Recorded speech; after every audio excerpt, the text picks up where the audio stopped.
नमस्कार, मैं Arun Chhajed.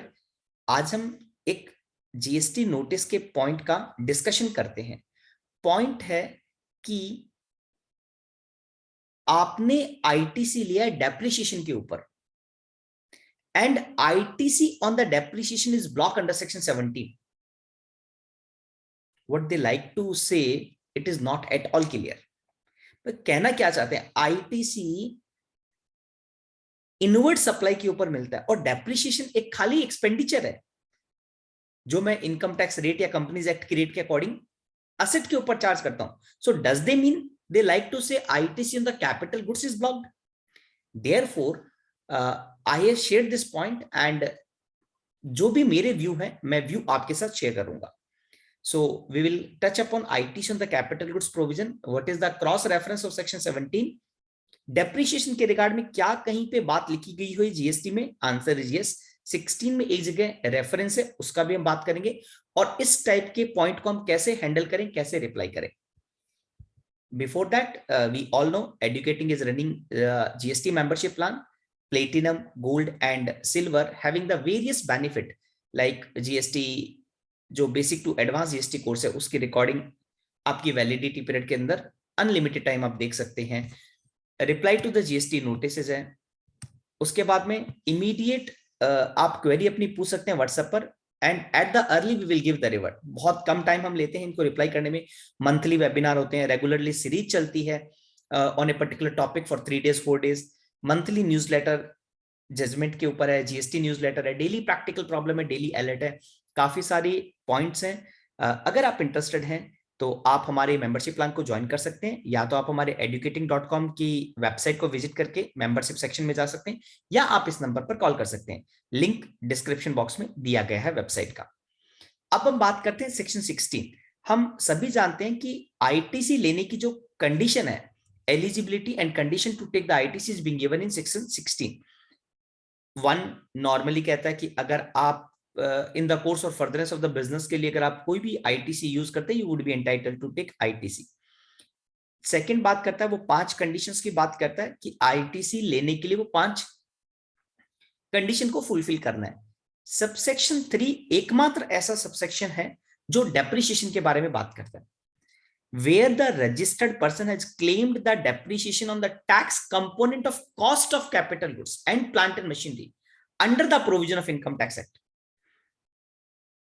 Income tax act में जो भी मेरी कॉस्ट है कैपिटल गुड्स की और प्लांट एंड मशीनरी की, उसके ऊपर जो टैक्स कंपोनेंट है, अगर उसका मैंने डेप्रिसिएशन कर लिया क्लेम, उस पर भी मैंने डेप्रिसिएशन क्लेम कर लिया, the input tax credit on said tax component shall not be allowed.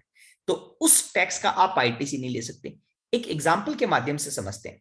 मैं एक मान लीजिए प्लांट एंड मशीनरी परचेस करके लाया 10 लाख रुपए की, उसके ऊपर 1 लाख रुपए का जीएसटी चार्ज है। राउंड फिगर में यूज कर रहा हूं मैं।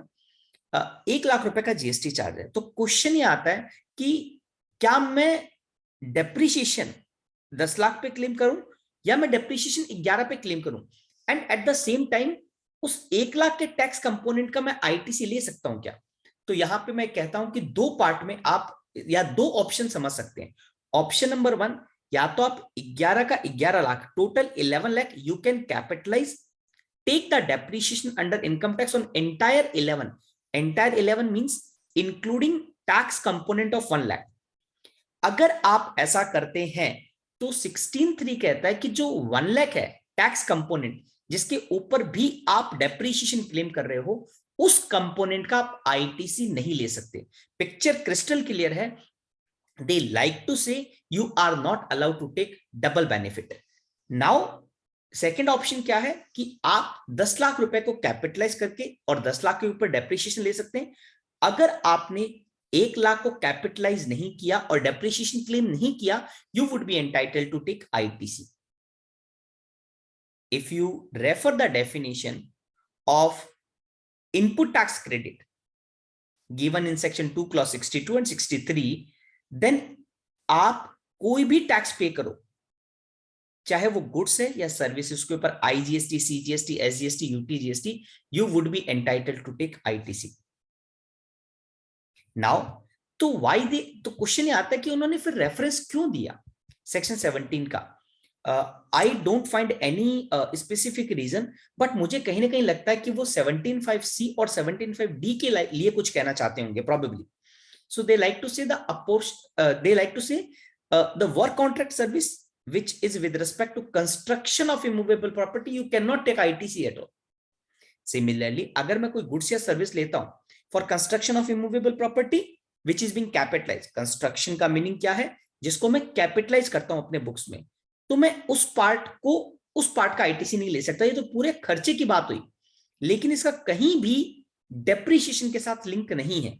बट फिर भी जो जितना मुझे लगा मैंने आपके साथ शेयर किया। वाइल हाँ, लास्ट पॉइंट है how to give the reply of this notices. So first आप ये कह सकते हैं, सर आपका हमें ये पॉइंट मिला, we really thank, but we are unable to understand with, so kindly provide with full clarity. Second आप कह सकते हैं 16.3 का रेफरेंस दे सकते हैं। आप ये कह सकते हैं उसके बाद में 17 ब्लॉक क्रेडिट की बात करता है, whereas none of the provision is talking about a depreciation. However, at the same time you can also say definition of the input tax credit 262 and 263, and last में कह सकते हैं accordingly whatever the ITC has been taken, it is as per the GST provision.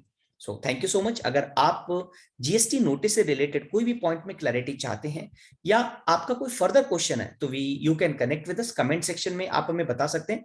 We will try to give our input on that.